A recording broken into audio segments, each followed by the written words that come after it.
Welcome everyone to Path of Awakening Buddhist Center's course on the profound treasury of the ocean of Dharma. We're working our way through volume 1. And tonight, Sue is going to start us off. Susan, as it says in American. So Sue, take it away. Thank you. So we're discussing tonight the mindfulness of body, which is chapter 39. And it's under the general topic of the 4 foundations of mindfulness. So the 4 foundations of mindfulness are basically techniques for how our mind can be worked with in meditation. Trungpa Rinpoche says mindfulness is working directly with one's existence, which is what spirituality means in Buddhism.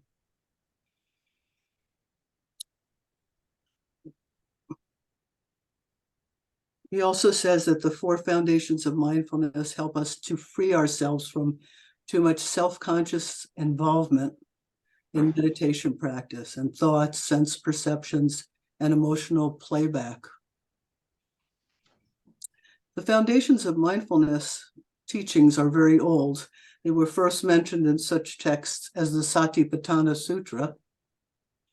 And those texts describe the mindfulness 4 foundations slightly different than Trungpa Rinpoche does slightly. They say they usually divide it up into mindfulness of body, mindfulness of feeling, mindfulness of mind, and mindfulness of mental contents. Trungpa Rinpoche redefines them, he says, because to make them more applicable to our actual meditation practice. So he redefines them as mindfulness of body, mindfulness of life, mindfulness of effort, and mindfulness of mind. So the first one, mindfulness of body, includes body in both the sense of one's physical body and also the solidity of the physical world, such as your chair or all the physical things we relate to. The second is mindfulness of life, which is about relating to our sense of being alive or being alive.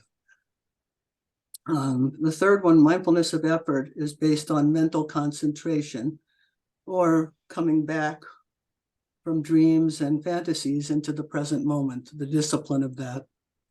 And then mindfulness of mindfulness of mind is relating to all of mind, which is awareness of mind. One moment. I have to change the view. Okay. As mentioned before, we're going to discuss the 4 foundations of mindfulness as Trungpa Rinpoche presented them. He describes them as not 4 different practices, but as 4 stages of shamatha practice, with some transitioning into vipassana. So the first is mindfulness of body, which is pure shamatha, not going beyond your own body and mind. The first category in the chapter that we read is called penetrating being. So basically, it's just paying attention to your breathing and walking meditation, bodily sensations and audiovisual sensations and sense consciousnesses. You're just being with your body as it is in the moment. And in being with your body in the moment, we bring everything into one location, basically, which is right in the present. So in being with your body completely and fully, Trungpa Rinpoche says that sense of being is a very penetrating experience as it transcends the ordinary level of self-consciousness.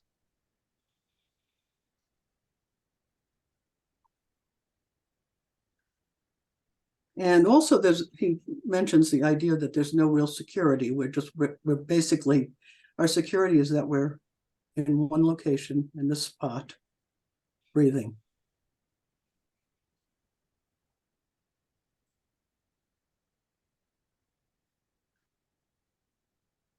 And, there's a mention that although occasionally we might experience ourselves being there and then watching ourselves being there and then watching the watcher, usually that type of thing doesn't happen for too long as we practice. That could come up. But eventually, I think basically with relaxation, further relaxation, we let go of that.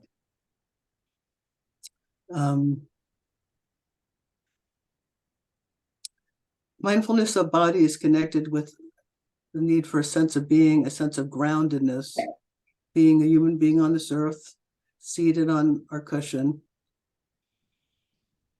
And as our meditation instruction every morning and after evening says, we actually experience the breath as it rises in the body, goes out our lips and nostrils and into space.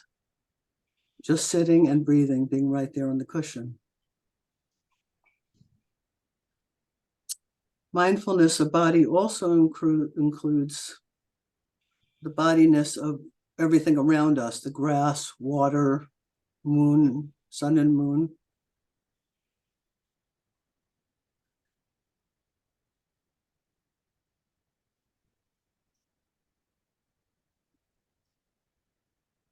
So then there's a discussion, which I think very interesting, of body versus psychosomatic body. And Trungpa Rinpoche basically is saying that all of us experience more psychosomatic body, at least to begin with in practice. In other words, we're thinking, we have concepts about our bodies, not only concepts of how our body looks, but concepts of what we need, what we find pleasurable, what we find painful. All those are concepts related to our body. There's a quote. He says, an ordinary person's experience of the body, known as the psychosomatic body, is largely based on concepts or ideas of body, whereas an enlightened person's attitude toward the body, known as body, is a simple, direct, and straightforward relationship with the earth. So, and he adds that in our case, we don't have much of a relationship with the earth. So how there's a description, and which I relate to, which is that, and in terms of practice, that we're sitting and we're in our body, maybe feeling the breath, and then we have a fantasy or a thought come up, or a pain, or whatever it is, and those things are really become concepts. So, and about our body.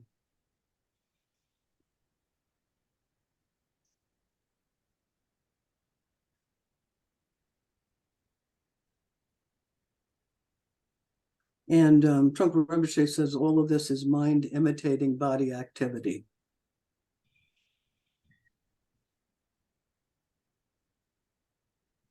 Our true body is being pressured by the speed of our mind. The whole thing is psychosomatic, which is to say samsaric.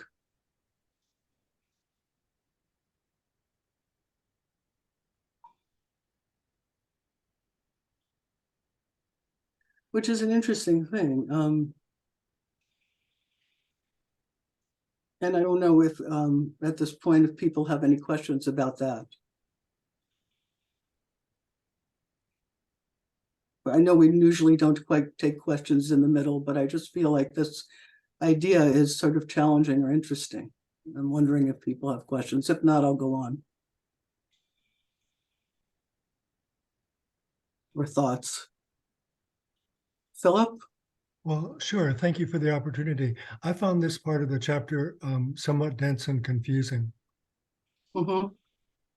This specific idea of body, and psychosomatic body. Yes.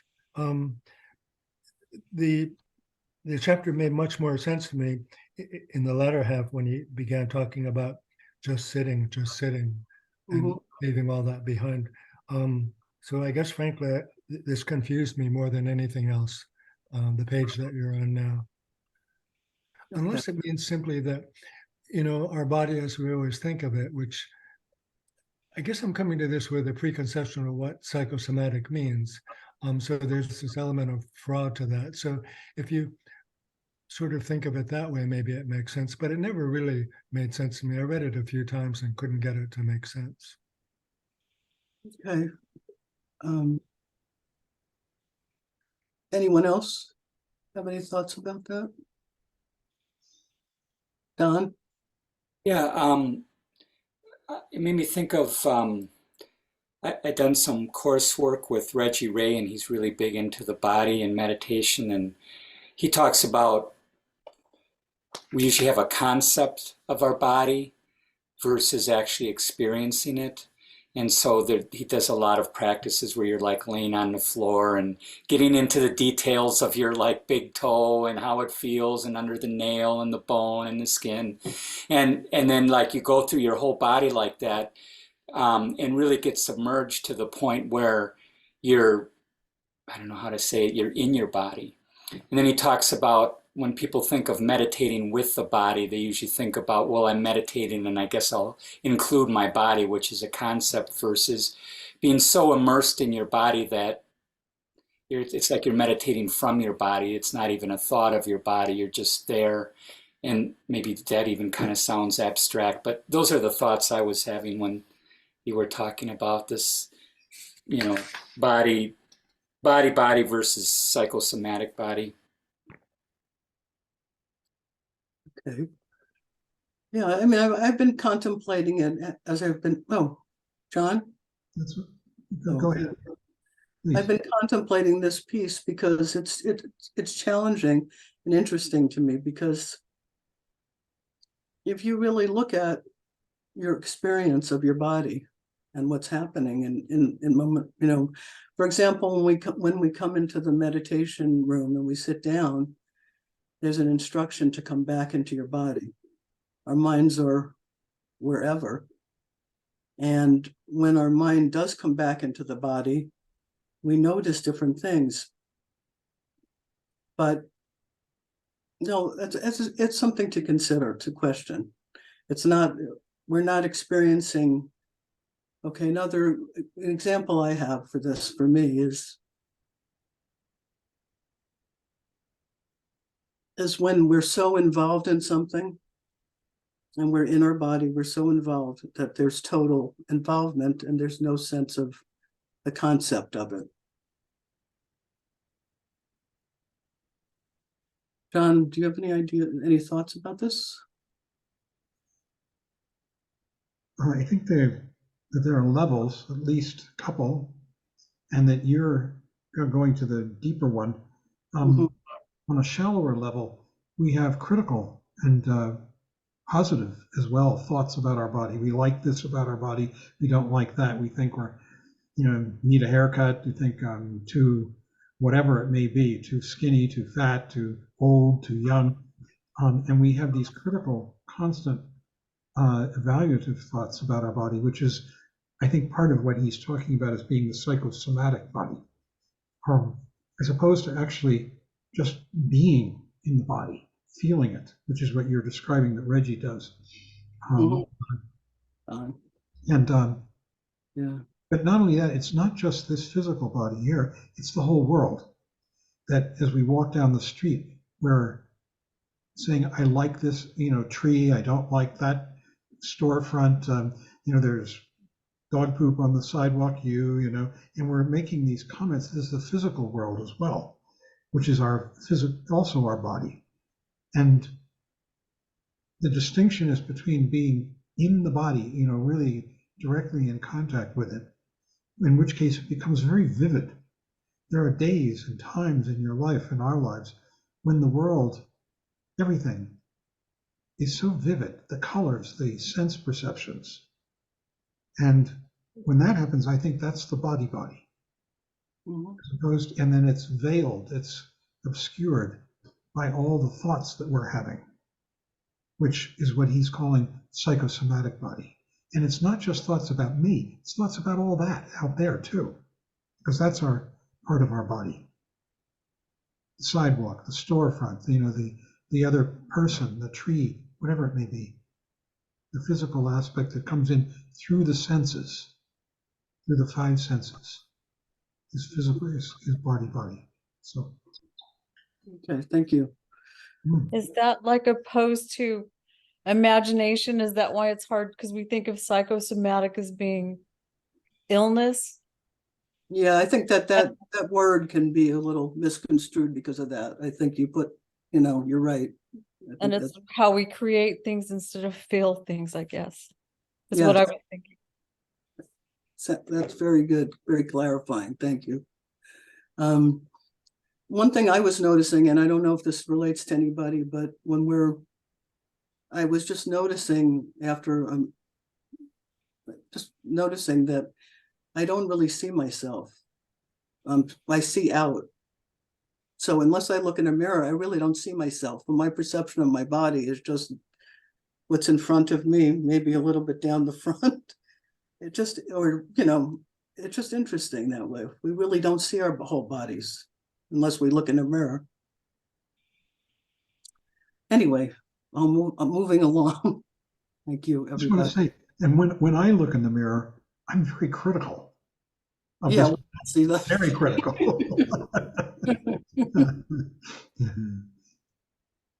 Yeah. Anyway, I will moving along.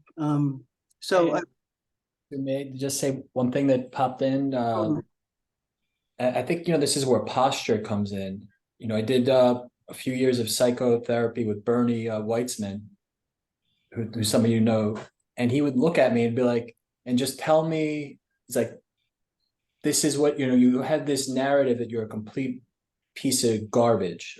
And I'm like, and I was like, oh, I was confused. And then finally, after a while, like, how do you say that? He's like, look at your posture. It's like you carry yourself slumped over. And I think that's part of it too, because, the narrative, we start to believe it and it manifests in the body until we kind of realize, like, all right, let me upright, let me really, really feel this and carry the posture of the Buddha. It takes some effort, which I think we start getting into in the later chapters here, but that's something that just popped in there. okay, thank you. Okay, so what I wrote was that's why meditation and shamatha meditation is so helpful, because the simplicity allows us to settle down enough, to relax enough, to momentarily experience a sense of just being. So we sit, if it's very simple practice, and our minds are very complicated.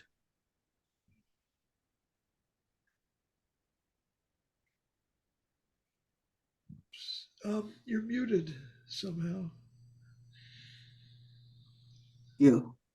Thanks for telling me, Barry. Okay.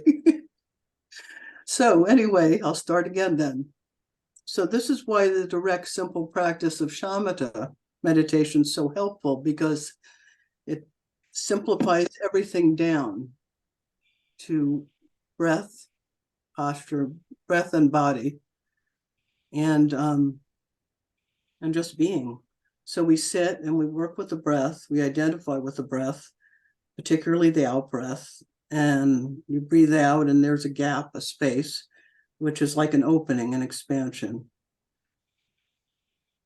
So when we're sitting, we actually feel the ground, our breath, temperature in the room, aches and pains, itches, the image of thoughts. The image, I wrote this and I think I mentioned again, but the image of thoughts having a flat bottom. That's the idea that we're in a location, we're in one spot, and that helps ground our mind and our body. So We return to the breath from fantasies and dreams. And part of that is feeling our bottom on the cushion. We return to our body in the room.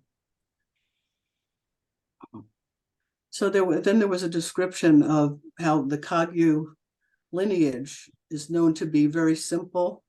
Almost their meditation is sort of like the meditation of pigs, in the sense of it's very down to earth, very simple. We just sit and breathe.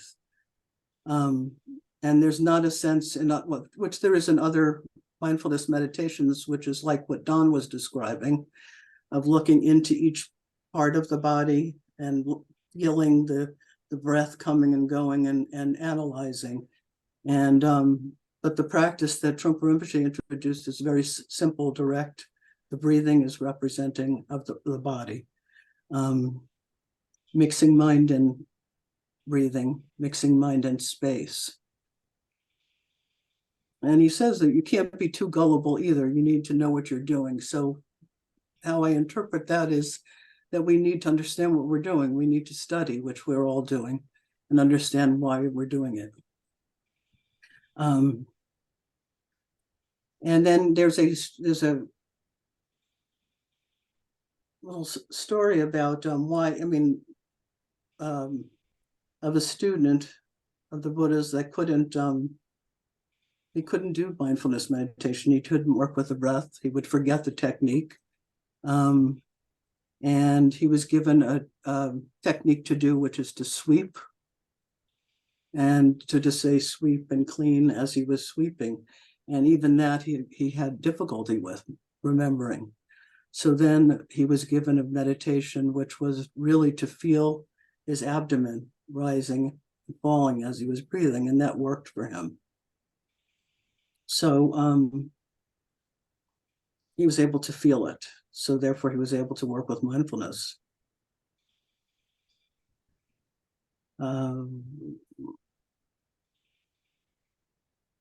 And then there's some discussion of walking meditation.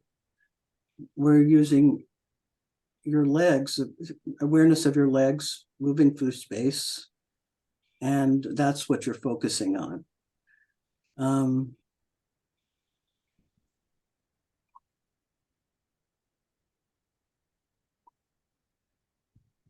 So just as breathing is the focus in sitting meditation, movement of your legs through space is the focus in walking meditation.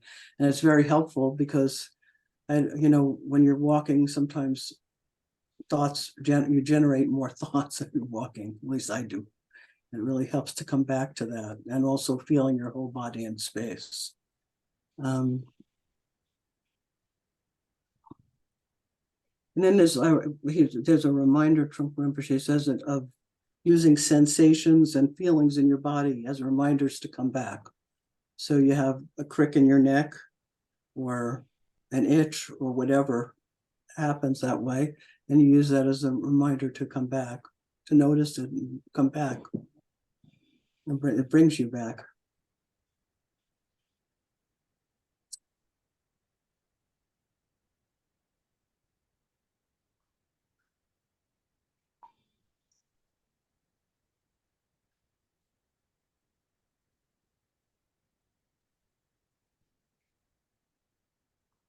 And there's this discussion of that there are several levels of mindfulness one can achieve, similar to those that are depicted in the ox herding pictures of the Zen tradition.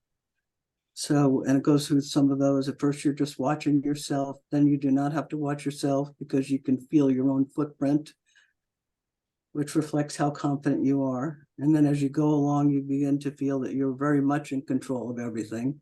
And the sense of being is always present. So you develop in that way. There's a description of that. Altogether, the idea of meditation is not to create states of ecstasy or absorption, but to experience being. And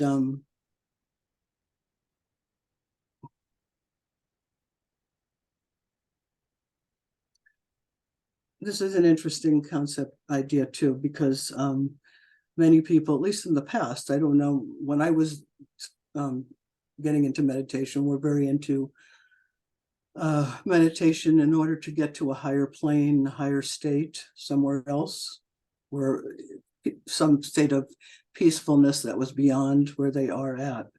And in this tradition, you're basically, coming down till you're sitting on the earth and really being there with in the present. It's not a sense of, so there's a quote I have: altogether, the idea of meditation is not to create states of ecstasy or absorption, but to experience being. Our problem is that up to now, we never fully experienced such a sense of being.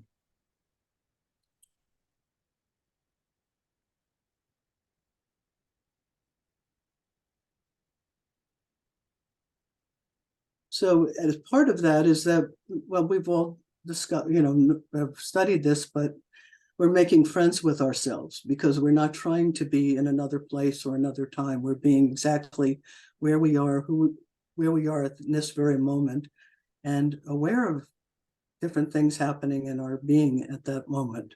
So there's not a sense, it's actually being kind to oneself, not trying to be elsewhere.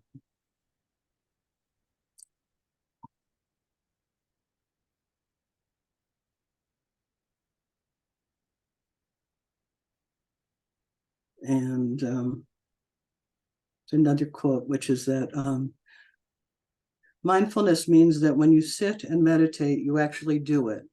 As far as the psychosomatic body is concerned, you feel the ground, body, breath, and temperature, but you don't watch what's happening. In doing so, you begin to experience solidity, which is not a product of deliberateness.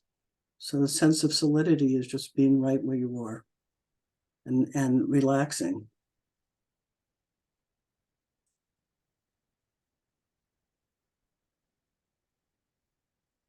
And then the idea of meditation having a flat bottom comes up, and I found that very helpful.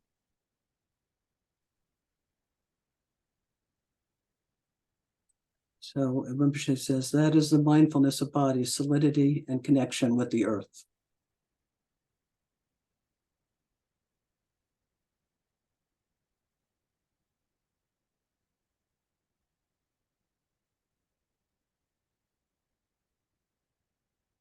And just a few final words. Mindfulness of body locates our body in space.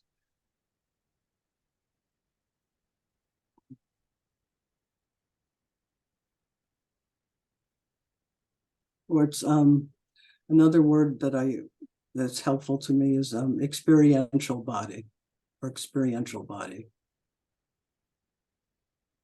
Okay.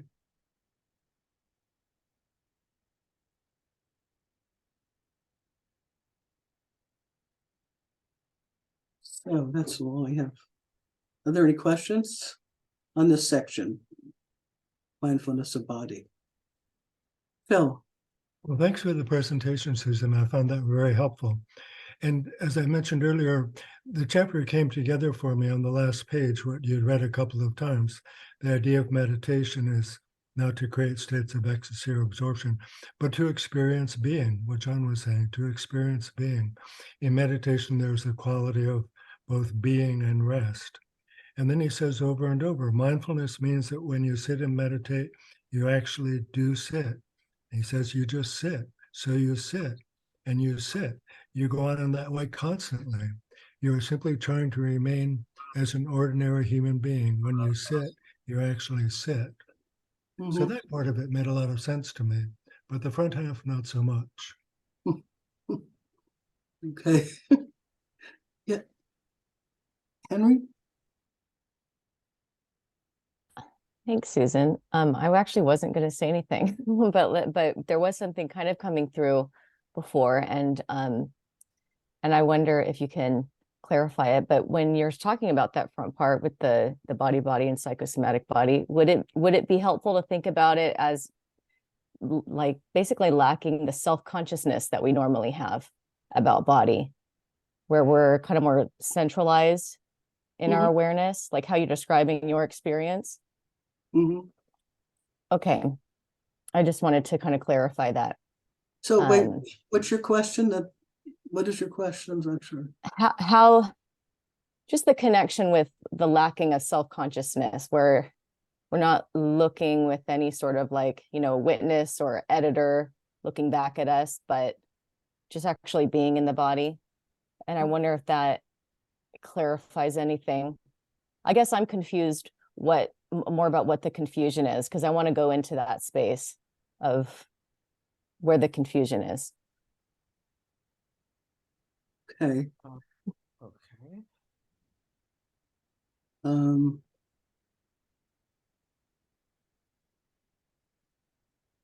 Where your confusion is, or like what's confusion? I get what people are saying with the body versus psychosomatic body. I guess I'm not fully following that. I'm not fully following that part with what people are saying. So I'm a little confused. I'm not really phrasing my question correctly. I'm just trying to, follow where you guys are.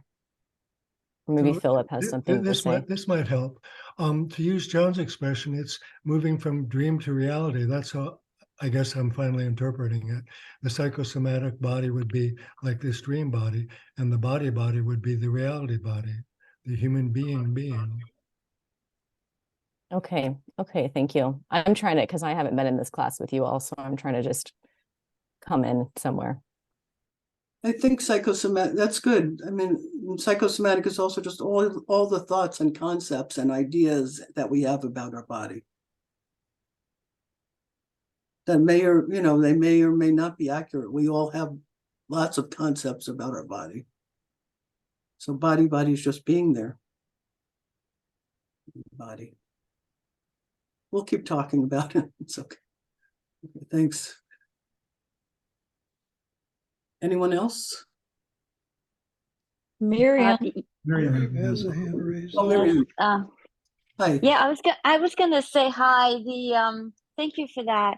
I think that the reason that it's a bit confusing for us reading the chapter is that it seems like the author is going from a position of like a beginner who is still looking at the body as an object and looking at it with, sort of ideas about the body. And I think he's not venturing very far in this chapter in terms of maybe gaining a little more awareness from within the body, because I think that awareness from the inside can be very valuable. Not thinking about an ache or having an image about, usually the catastrophic images about a sensation, but rather having an awareness from that place. And I think that's what Dawn was getting at the beginning. And that's a kind of awareness that is, I think it would be part of,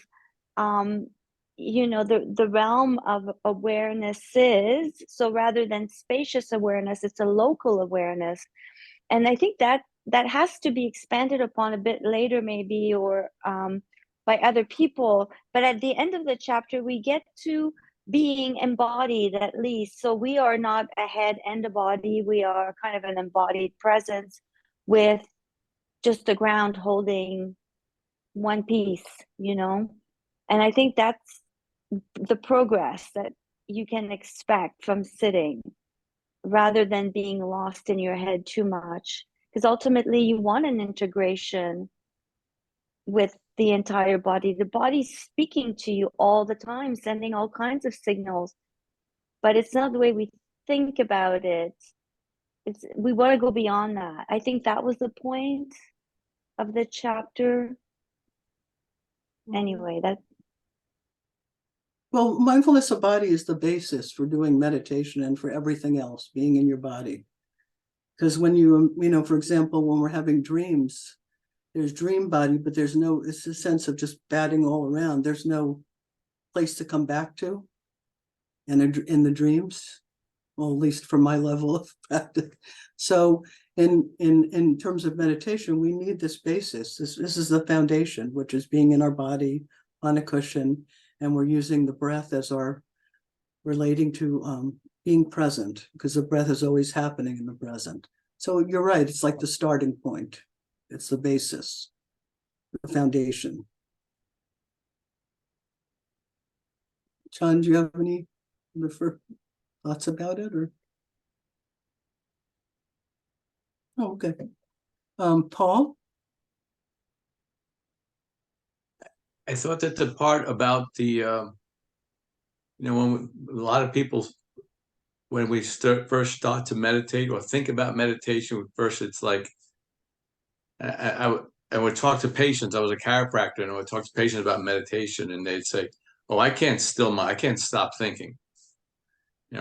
So that's one thought that people have about meditation. And then the second thought that the people think about meditation is this otherworldly experience that he mentions in the book. It's like this euphoria or something that comes from it. And I've practiced so many years of that type of meditation, but I just got so congested with all of it. And since I've been practicing this, the shamatha and the vipassana, it's just amazing how much clearer I feel. Not today. It's been a very crazy day, very busy day. But it's such a difference. And one of the things I'd been practicing was transcendental meditation by Maharishi Mahesh Yogi. And there are these advanced city programs. But it just seems to be, there's a lot of quietness, but I'd never experienced the clarity that I've experienced with this meditation by just focusing on the present. Just keep coming back to just the present. It's really remarkable compared to all maybe it's materialistic spiritualism, this other type of meditation. Maybe that falls. I haven't read the book yet, but I appreciate that that's in there. I didn't read the chapter, but it's nice to hear that because that really strikes a chord for me. Yeah, that's similar to my experience way back when I can't even remember the teacher, but some kind of Hindu approach of, mantras and things. And it was a style that you're trying to get to higher levels or whatever. Yeah. And I almost ran my car into the Connecticut River after doing this program. And I decided after that, no more of this. And I got more involved in Buddhism at that point. It just felt like it was not grounding enough for me, at least with that type of meditation. It's not that helpful. It's so heady. A lot of the meditations out there are very, very heady. Yeah, and this is so grounding. Yes. Yeah, definitely. Thank you. Thanks for sharing it. Anyone else? I was just thinking everything our ego creates about our body maybe is psychosomatic. Even if it feels positive. Everything what? Our ego creates about our body is psychosomatic in some way. Because I keep trying to understand that. Yeah. Terminology. I think so. It is in a way.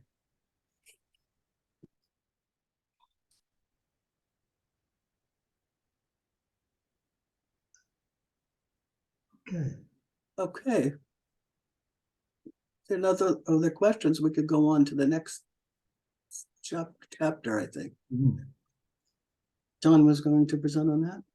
Right. So, Trungpa Rinpoche teaches this from a very advanced, you might say, point of view, without talking about it directly. But it's all coming from an advanced point of view. I'd like to do just do some meditation together for a minute. If everybody could just take a good, alert, erect posture. Comfortable. Definitely comfortable. Eyes are open. we're right here in this space, this room that we're all in. We each have our own. And we're aware of whatever it is that's presenting itself to us.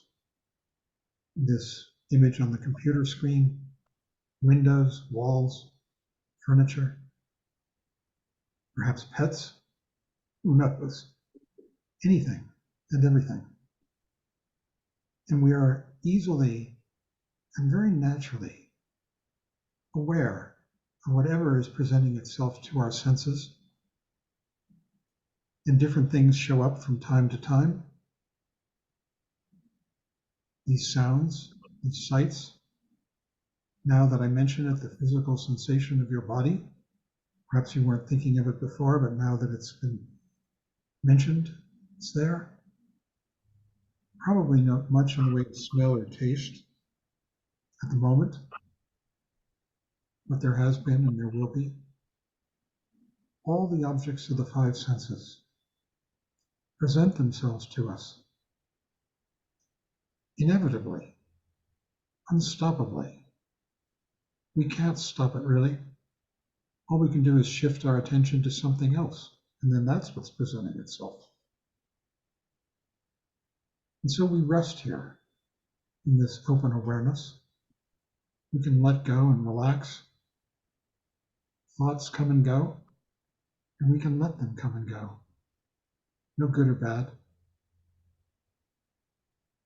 This is the fundamental awareness that illuminates our very being. It's what we are. You can't shut it off. It's always here. You can get distracted from time to time and go off into dreams, thoughts about this or that, criticisms, hopes and fears. And yet, this is like a magnet that constantly pulls us back. This is the fundamental state. It's called awakened mind, bodhicitta, or awakened heart as well. It has beauty in it. It has clarity. It has meaning, all of these things. We just get distracted from time to time into dreams. Dreams about the past and the future. And so we're enjoined to relax back into this simple awareness. It's the core of our being. How do we get distracted? When we get distracted, it has the quality of effort, of fear and hope. Above all, you might call it a lack of self-confidence. This state of simple awareness, effortless, is the very essence of what in Buddhism is meant by self-confidence. Because it takes no effort. It's just a coming back. It's a letting go of all effort. And here we are again. It's like we're pulled back by a rubber band almost. And so the best meditation is really increasingly effortless. We're giving up effort. Effort has to do with the feeling that one has to improve or change. And it has to do with self-criticism or criticism of self and other. And a feeling that things should be made better. That is what we give up. That thought of self-criticism and self-improvement, they're two sides of the same coin, aren't they? If we're critical of ourselves, we want to improve. And then it's when we're involved in that, we're just not here. We're off in some mental space, some dream of self-improvement, some dream of self-criticism. And then something wakes us up, maybe a change in temperature, maybe your foot falls asleep, who knows, and it brings you back, and here we are again. This is one version, or one way to approach, let's say, mindfulness of body. And what body means is this, the reality of this world when we come back to it. Come back from the paranoia of self-criticism, of hope and fear, of wishing things were different, of thinking things ought to be different. So this is a practice that we can do all the time, this coming back. Do it throughout our days. And it just makes things clearer. Now, the practice that Paul's been doing is an excellent foundation for this. It's shamatha. And this becomes vipassana, which is just taking it a step further. The only problem with shamatha, and it's warned about in the Buddhist teachings, is that if you focus too much on it, if you get too absorbed in this one-pointed focus on an object, it can become very blissful, and it becomes a trance state, like taking a drug. And, I keep saying, you wouldn't drive your car while you're focusing one-pointedly on a mantra or one-pointedly on your breath. You can have a serious accident because you weren't paying attention to the road and the environment around you. But when we begin to come back to this effortless awareness, which is the next step beyond shamatha, instead of having a one-pointed focus on the breath or a mantra or whatever, we have an awareness of all of this, any of this, whatever happens to be presenting itself. And now he's beginning to get more to this in the second foundation of mindfulness, which he calls the mindfulness of life. And he says, you begin to appreciate the details of what goes on in your body, speech, and mind. And he says, but you're not yet venturing out into the world, which is vipassana, but actually we are. And he gets to that later in this chapter.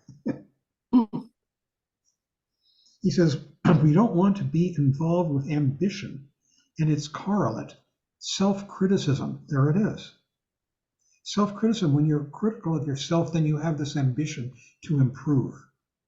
And that takes you off into the world, unpleasant world, samsaric world of dreams, of self-improvement and self-criticism. That produces regression on the path. He says the inability to experience the freshness of awareness. So the practice is to constantly come back to this freshness, this awareness, this effortlessness, which is our nature. It's what we already are. And then we say to ourselves, well, have I really come back? And we're not, because we're doubting it. We're coming up with some idea. But here, meanwhile, it's going on all the time. So when we are involved with this ambition and its correlate self-criticism, we're unable to experience the freshness of awareness, which becomes like a house chore, tedious. We have a love-hate relationship with practice. We think we have to improve ourselves through practice, when really what practice is relaxing back into what you already are. Mindfulness of life is in contrast to the neurotic way we usually live our lives, lost in thought about self-improvement, thought about improvement of other, thought about criticism of self and other, which is the fundamental neurosis that produces pain for ourselves and others, a disjointed approach to life, because we're lost in thought and it takes us from one joint to the next joint to the next joint. He says nobody is actually having a good time with this approach. We're too involved in criticism, good and bad. Mindfulness of life is treating life preciously and mindfully. We're coming back to it and appreciating this. And it's really a matter of relaxing into the self-confidence we already have. He says, you're becoming literate in how to properly read the world and yourself as it is, not improved, but as it is. Then in the next section, simultaneous touch and go, that when you are coming back into this simple, clear awareness. You acknowledge it. And in the acknowledgement, saying, oh yes, isn't this lovely? You're letting go. It's not like you do two things. The two of them are meshed. They're in together. The recognition of your awareness and the relaxation, which is the go. The recognition of the awareness is the touch, and the relaxation is go. Like, here I am, nothing left to do. This is it. I can say hello to the person sitting across from me. I can do whatever. Touch and go happens simultaneously and constantly, rather than touch being one thing, that means coming back, and go being another, relaxing. They come together always, he says. In human relationships, if you have an attitude of touch and go, that creates further relationship because there's so much space and at the same time, so much interest. You're interested in the other person. You're just coming back to this. There's no agenda. You have no hidden agenda. There's just interest. What's on your mind? What are you saying? What do you want? What do you mean?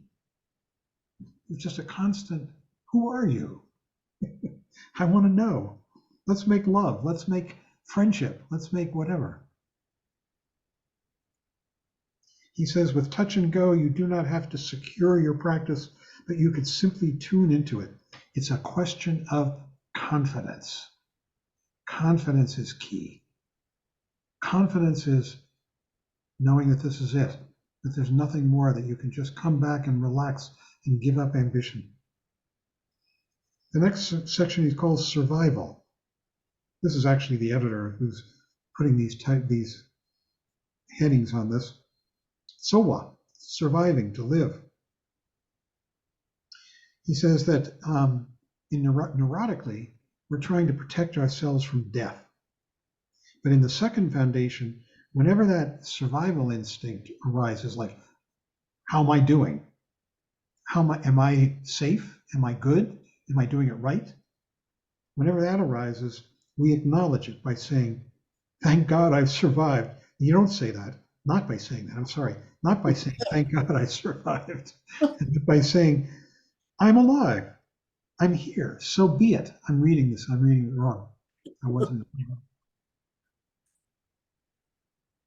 So, second foundation, there is a love of mindfulness as opposed to mindlessness. Mindlessness is being lost in dreams, thoughts. And he says that's connected with death because you're leaving life. You're going off into this mental realm. And at this point, mindfulness becomes the central focus of your life. It's more than just practice. It is really the instinct of life. The life force which keeps us alive. It brings clarity, skill, and intelligence. Intelligence how? It's not like intelligence like you know the theory of relativity or you can solve quadratic equations or calculus or whatever. It's the intelligence of seeing what is going on and appreciating it and its subtleties, stripped of your hope and fear, which is all about a lack of confidence. It is the total experience, he says, of any living being who has the instinct to live and survive, tuning in to life. You are here. You are living. Such mindfulness has strength. You don't have to breathe in a special way. As it is, breathing is an expression of mindfulness, however you're breathing. He says when we sit and meditate, our tendency is to have an attitude of renunciation or austerity or self-improvement, like we're going to do better. We feel that we're being good, that we're getting away from the ugly world, that we become pure. That attitude is a problem. It's devoid of life. It's devoid of juice. It's devoid of love. The mindfulness of life is the opposite of that. It's the essence of being here and now, and it brings enormous strength, energy, and power. Dignity, strength, and delightfulness take place when you sit and meditate with this true mindfulness of coming back.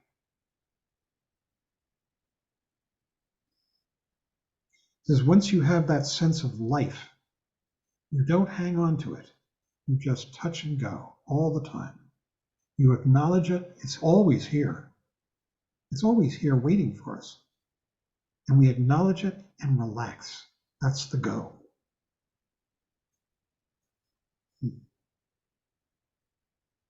He says, trying to reinforce yourself, trying to make yourself right, improve yourself, is the attitude of death. You know you're alive naturally without trying. It's just here. Then he talks about the feeling of well-being, that the feeling of your body and your state of consciousness is worthy of respect, and that this produces a sense of well-being. You see further subtleties in sense perceptions, and they're appreciated. Mindfulness of life is rediscovering your world, coming back to this without judgment, with appreciation. You develop reverence and respect.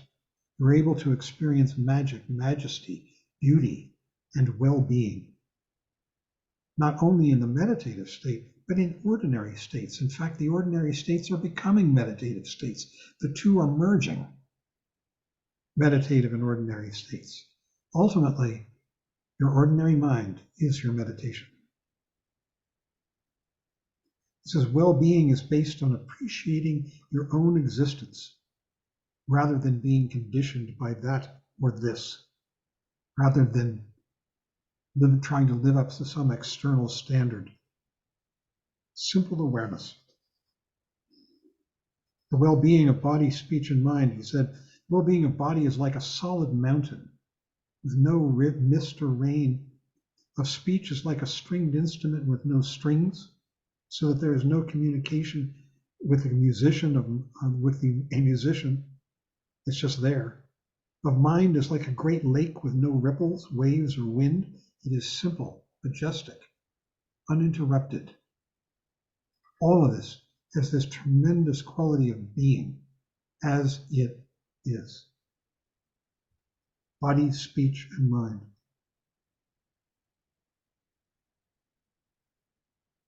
He says, it means that there is no you to taste that good cup of coffee. It is personal experience of immediateness. You don't have to think about me doing it. You just taste the cup of coffee and it's really alive. It's vivid, immediate. The meditation practice is to learn to appreciate the immediateness of what is happening right here and now. And that's him speaking. And then what could be simpler? It's funny, isn't it? We were all looking for something so far away, so much better. And what he's saying is it's here all the time. It's always been here. The problem is that we doubt it, that we feel we have to improve it, improve ourselves. In the second foundation, you are not beginning to dance with the world yet. You are purely paying attention to what is happening. So we're not going to move on to actually communicating and interacting with the world at this level. That comes next. Is looking for entertainment becomes irrelevant. You're thrown back to your boredom. That boredom does not become irritating. You simply realize that instigating further possibilities doesn't work. The boredom is based on realizing you can't trick yourself anymore. It's a very light touch. And he talks about when you're sitting, the difference between hot boredom, which is the boredom of neurosis, and cool boredom, which comes like a fresh mountain stream. It's just the simplicity of being here, awake.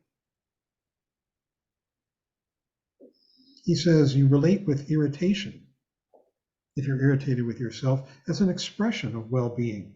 You relate with it as an expression of survival instead of trying to get rid of it. You bring it to the path. So when you have these irritating thoughts, instead of saying, darn it, I'm having a bad thought. Darn it, I'm not meditating anymore.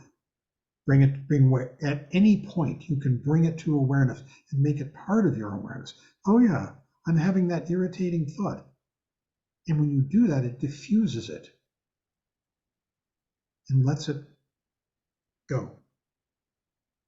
So whatever we're thinking, there are two modalities. One is you're just lost in the thought and you're not here.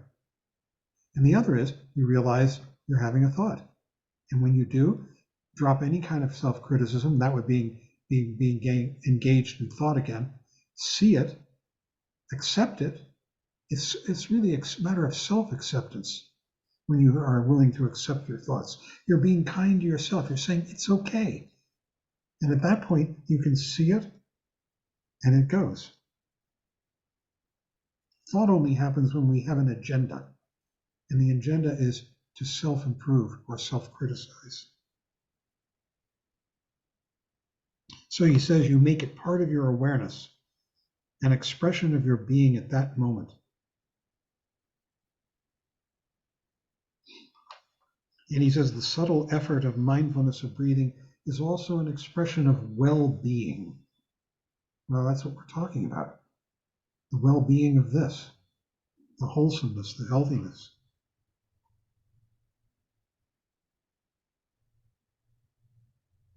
And you need to have some effort. He's talking about the musician who tunes his strings not too tight and not too loose. The effort is just simply saying, here I am, acknowledging, instead of being spaced out, which is being lost in dreams. So you give up perfectionism. Perfectionism is another dream, a real hang-up. Then he talks about the breathing technique. When your mind is completely clear and simplified purely into the technique of breathing meditation, you begin to discover an entirely new world. That world is extraordinarily beautiful and colorful and bright and loud. This is the world of the senses. You're coming back to this, and it's much more vivid. You're bombarded with all sorts of sense perceptions. Your sense consciousness has become sharpened, and those experiences happen in the midst of nowhere. They just happen. It's not like drug experiences, which eventually numb you out, because physically and psychologically, when you do this kind of practice of meditation, if you call it even meditation, you're completely well balanced. You're at the level of being extraordinarily bored and extremely intelligent at the same time. The boredom is cool, fresh, mountain air, and the intelligence is what notes the particular events that take place in your sensory world. Read that again. The boredom is cool, fresh, mountain air. You could experience this cool boredom in your meditation practice when you're sitting on your cushion. And then within that, the world arises very vividly. The awareness of sense perceptions happens at the same time as your awareness of breathing. You are sitting there and breathing. So this is a description of it. You're breathing and there is an awareness of the totality of experience. The lighter the touch of awareness on the breathing, the more other areas of awareness will begin to arise. And he gives us this guideline. If your effort is a mere suggestion, 25% effort, then a lot of possibilities arise around you. Outbreathing, you go out with the breath and it's 25% of your awareness.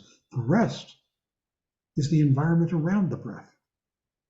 Outbreathing is a way of communicating to the sense perceptions. It's like extending your tentacles. Inbreathing is allowing room or space to be. So when you put like 25% of your awareness on the breath, it's sort of giving 25% of it your importance, the importance to the breath. And then whatever arises around that, thoughts, sense perceptions, is fine.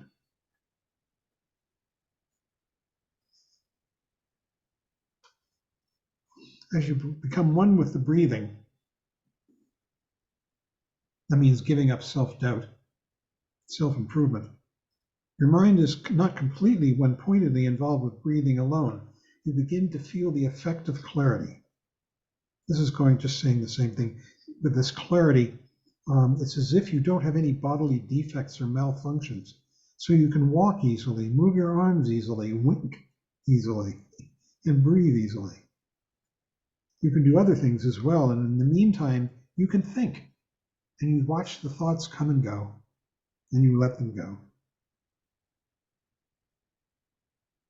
It's a question of having just a light touch on the breathing, which allows other areas to be explored. Meditation becomes a total experience. The unifying factor of well-being is always there. You begin to discover that. You don't need to be heavy-handed.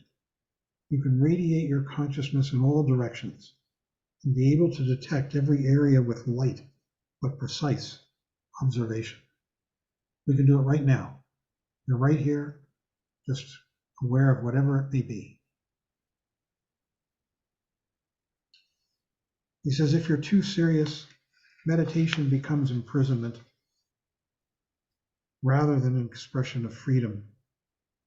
The imprisonment is of the standards that you're believing in, that you have to be better. Too much seriousness becomes an obstacle.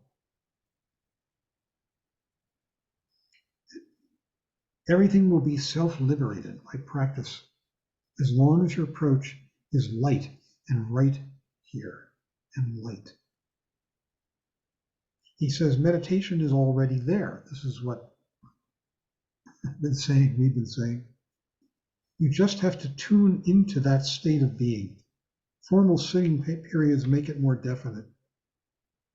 They draw the line so that meditation practice can be made into part of the path, these formal sitting periods.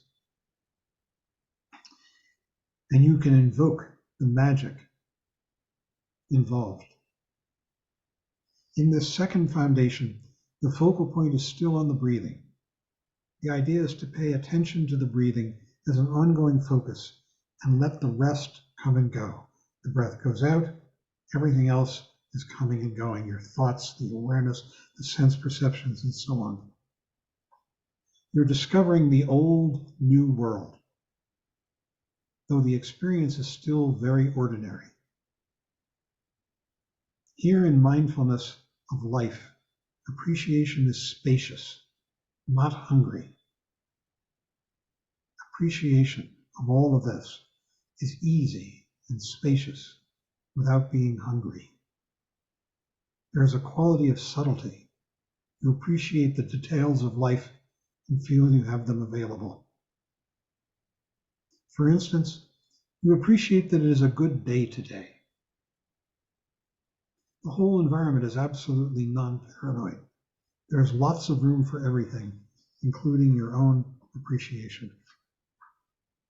And that's the end of that chapter. So we can have more discussion.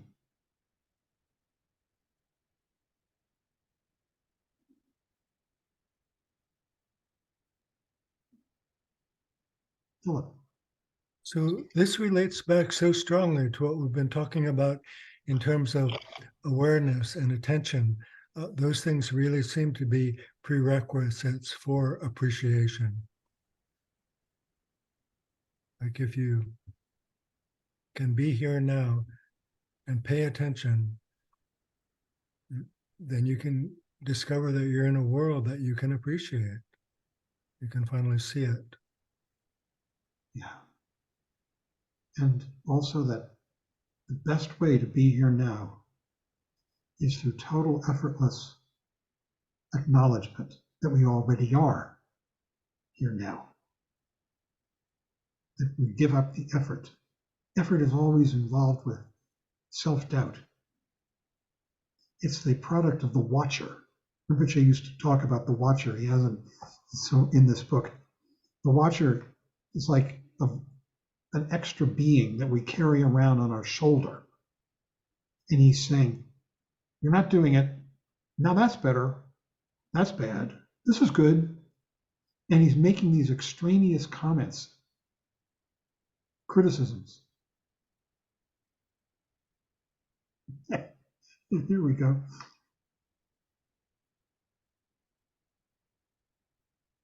So we're being enjoined to embrace our humanity and our frailties, all of it, with awareness, compassion, love of the world. I think Jill had something. Just cool boredom. Boredom is that just his particular way of saying a calmness, stillness? Can you repeat that? Cool boredom. Uh-huh. His term. Is boredom just his way of saying calm stillness? Yeah, I think so. And also the fact that we're giving up a desire for entertainment. All right. That entertainment can be painful as well as pleasurable, you know. Keeps us involved. And we're giving that up. Both the pain and the pleasure of entertainment. Entertainment, okay, in terms of meditation, what kind of entertainment are you saying we're looking for a particular, woo-woo experience? Is that what you mean by entertainment? No, what I mean by entertainment is something that keeps that I active. So it can be self-criticism. It can be a feeling of not wanting things to be. I don't like this. I don't like this. I'm bored. You know, I want some television. I want some candy. I. So entertainment is constantly keeping I alive. It's giving it something to do. Cool boredom is letting that go. That activity of I and just being here. And then I comes up again. I is the watcher. I always used to imagine I as being like a parrot dressed in a Keystone Cop hat, sitting on my shoulder, saying, oh, that's good. Oh, that's bad. Oh, don't do that. Oh, you should be doing this while I'm living my life. It's another name for ego. Rinpoche called him the hitchhiker. And Fred.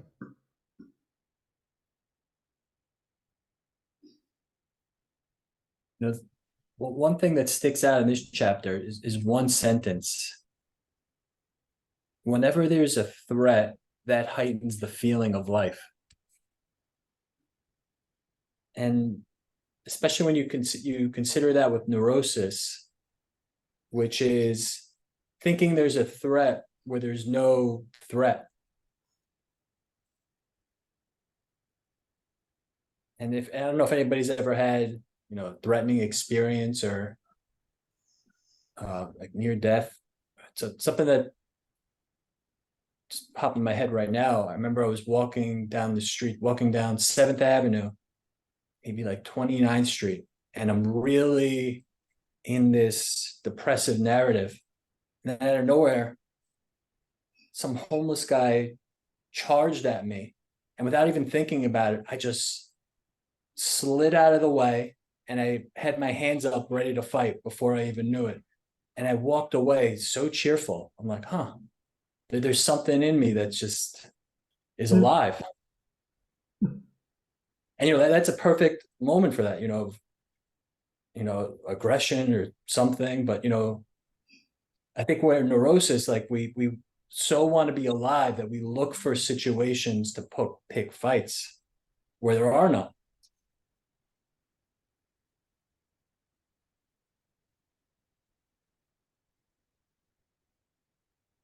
Thank you. Well said.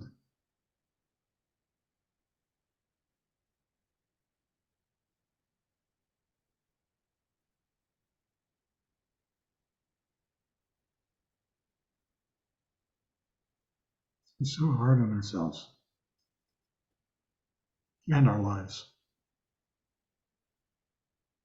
and the people around us sometimes. Don. I just want to share the line. I just love this line. In other words, the boredom is based on realizing you can't trick yourself anymore. It is a very light touch. I like that line. I just really do. What do you Because like? there's always the temptation of, well, maybe this time I will get something out of this entertaining fantasy or daydream. Maybe this time that piece of candy will really bring ultimate satisfaction. At one point, at what point does a person just give up, just give that up, like just surrender that idea and make friends with whatever is their underlying irritation or, the itch can it really be true that things as they are really good enough? They're actually pretty profound, Reading Shanti Deva adds something to this too. That I think this path for all of us is about falling in love with life and with its visual and sensory beauty, but also with the ability to help other people. That can be so inspiring and so heartwarming for each of us. And that's what we're being enjoined to do. Shanti Deva's huge on this, that we're doing in the other course, the way of the Bodhisattva, way of the Bodhicharya Avatara. So this path is really one of coming to life out of dreams of insufficiency and unhappiness. And I think that those two aspects are very important. Developing a clear mind and developing the ability to love and to be of service to others.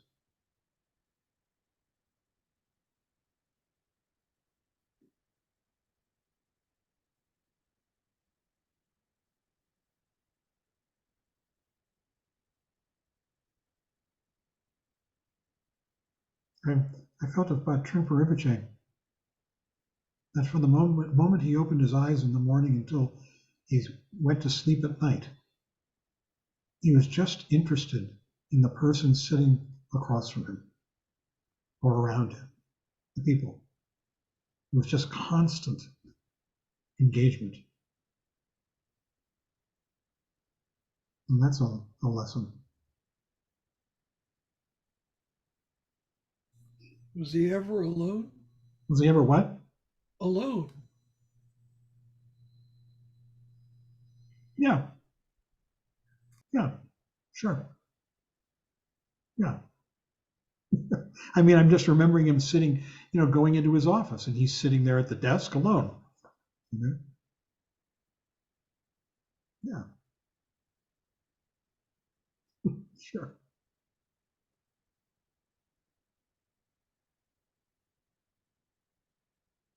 Sue.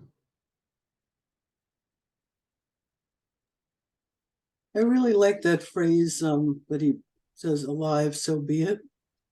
Alive, so be it. And on out breath, to me, it really highlights for me the sense of clinging to life or clinging to something. And alive, so be it is sort of alive, let go. And I became aware, it made me aware of how there was so much clinging to that. Maybe it's fear or holding as opposed to letting go.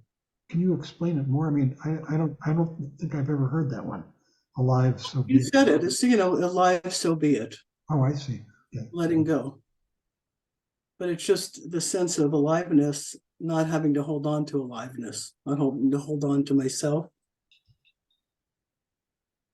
So that sense, it's a sense of relaxation too. Yeah.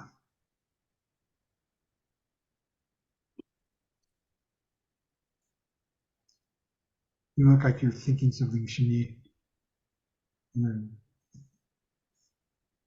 That just reminded me that, maybe that's how we can die. It's like dying, so be it. Uh-huh.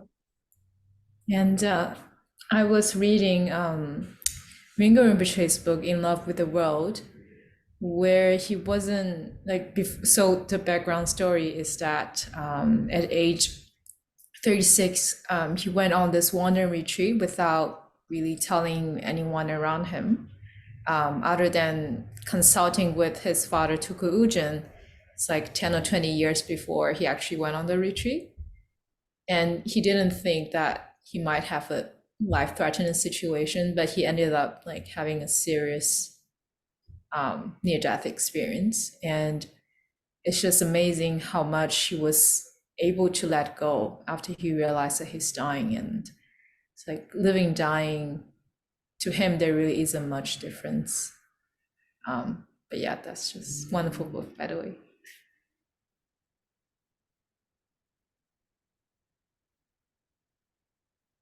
He was a friend before he went on that retreat. He came and spoke to the Westchester Buddhist Center a few times and was our guest on different houses. And he's really lovely. But I haven't seen him since his retreat, since that walkabout, where he almost died.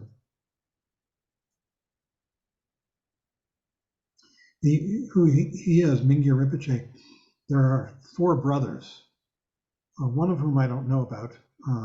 He's not a teacher, but the other 3 are all teachers. And they are Mingyur Rinpoche and Sokni Rinpoche and Chiki Nima Rinpoche. And all 3 of them teach. I've never met or heard Chiki Nima, but Sokni Rinpoche is a very impressive teacher. Very impressive. Wonderful teacher. He teaches at Garrison a lot for those of you who are in that area. About once a year, he does a retreat at Garrison. And he also teaches it here in Colorado and other places. And frankly, he's all about the awareness that what we've been talking about here, this simple, clear awareness. Because at the higher levels of the teachings, this is called Rigpa in Tibetan, Vidya in Sanskrit. And what's being described in this chapter, this simple, clear, effortless awareness, which appreciates and sees all the beauty of the phenomenal world in everything. And that's what Tsoknyi Rinpoche, it's like he teaches it all the time.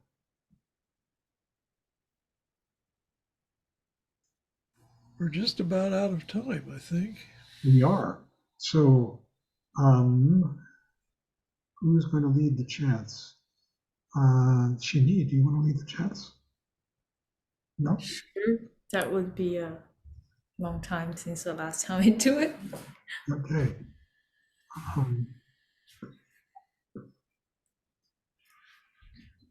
I'll put them up and mute all. And Shini, unmute yourself in a second.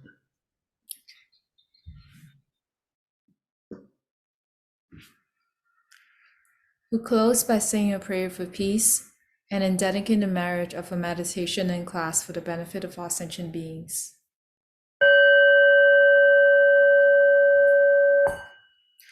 By the blessings of enlightened and compassionate ones, by the power of my positive actions of 3 times and my prayers of pure aspiration, may wars, conflicts, epidemics, and all other maladies dissolve in this world, and may the earth and all who live on this earth enjoy the abundance of well-being. May all learn to live lovingly with each other.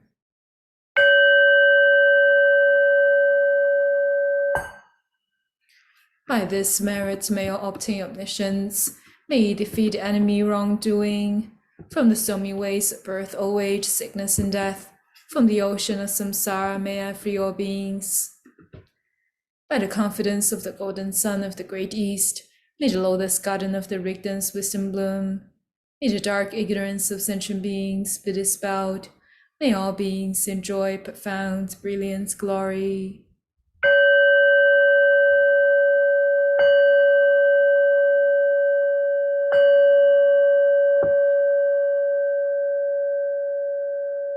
Thank you, John and Susan, and everyone. A wonderful class. Yeah, thanks, Thank you. John. Thanks, Thank everybody. Constant. Thanks, Susan. Thanks, Thank John. you, everybody. Thank you. See you again. Thank you.